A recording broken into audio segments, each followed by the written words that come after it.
Welcome to today's episode. I want to drop us right back into it, right back into the tension of 1953. Yes. We're at Camp 8, it's morning, and they are staring down the barrel of the last 300 meters of Mount Everest. It is the ultimate high-stakes moment. Hmm.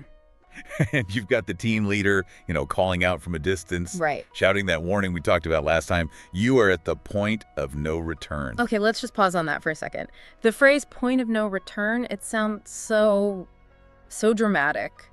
Is that just poetry, or is it actual physics? Oh, it's purely physiological. I mean, at that altitude, in the death zone, your body is literally dying. Wow. You're consuming oxygen faster than you can possibly replenish it, even with the tanks. So if they push past that mark and, something goes Your wrong, cells don't have enough air to make it back down. they simply will not have enough oxygen to get down alive. The clock is ticking on their actual biology. That is terrifying. So you have this life or death warning being shouted at you. In any modern setting, you'd expect a pause, a radio call. A risk assessment matrix, a committee meeting. Exactly. So how did they actually process that decision? Well, that's the incredible part when you look at the memoirs. There was no radio check, no bureaucratic delay. Nothing. It was just this split-second visceral connection. Edmund Hillary looks over at Tenzing Norgay. Yeah. Tenzing just looks back at him and nods. And that was it. Just a nod, a silent agreement to, potentially die together. Exactly. And that silence, it actually becomes the theme of this entire final push. If you look at the expedition logs, the moment they finally get over that last ridge and reach the summit, the whole description just shifts. How simple. It goes from all the noise of the wind and the struggle and the sound of your own breathing to this jarring, absolute stillness. And the visual they describe is just wild. The clouds are now below their feet. They're literally above the weather. They're standing on the roof of the world. So they're there. What's the very first move? What's the first thing that happens? Tenzing sort of takes the lead on the symbolism. He reaches into his pocket and pulls out this small stringer flags. Okay. And he unravels them. The flag of Nepal, the United Kingdom, and the United Nations. Wait, the UK makes sense. British expedition, Nepal, home ground, of course. But the United Nations flag.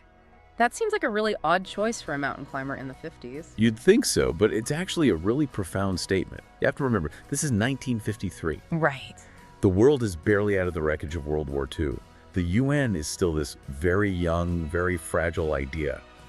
By carrying that flag up there, Tenzing wasn't just claiming the mountain for a country or for a crown. He was saying something else. He was making a deliberate statement that this achievement, this peak, Yeah. it belonged to humanity. I had never thought about the timeline like that. That adds so much weight to just a little piece of cloth. It does. So while he's doing that, Hillary is taking the famous photos. But I want to get to the interaction between the two of them right after the shores are done. Yes. This is where you really see the human bond shine through. So Hillary finishes with the camera, turns to Tenzing, and he extends his hand. The classic stiff upper lip. A firm handshake for a job well done. Precisely. It's very formal, very British, very mission accomplished. But Tenzing, he's just not having it. What does he do? The accounts say he just smiles, completely ignores the outstretched hand, and throws his arms around Hillary in a full-on hug. Is that Tenzing breaking protocol? Or is it just pure emotional exhaustion taking over? I think it's the raw realization of what they just did, of what they survived. Yeah. The handshake represented the expedition, but the hug represented the survival. And the most striking detail in the text, right? It says that during this hug, Nothing is said. so we start with a silent nod at the bottom of the final ascent, and we end with a silent hug at the very top. That's the thread tying it all together. The no committee decision at Camp 8 and the silent hug at the summit. They're two sides of the same coin. It suggests their partnership was built on such a deep level of trust that words had just become unnecessary.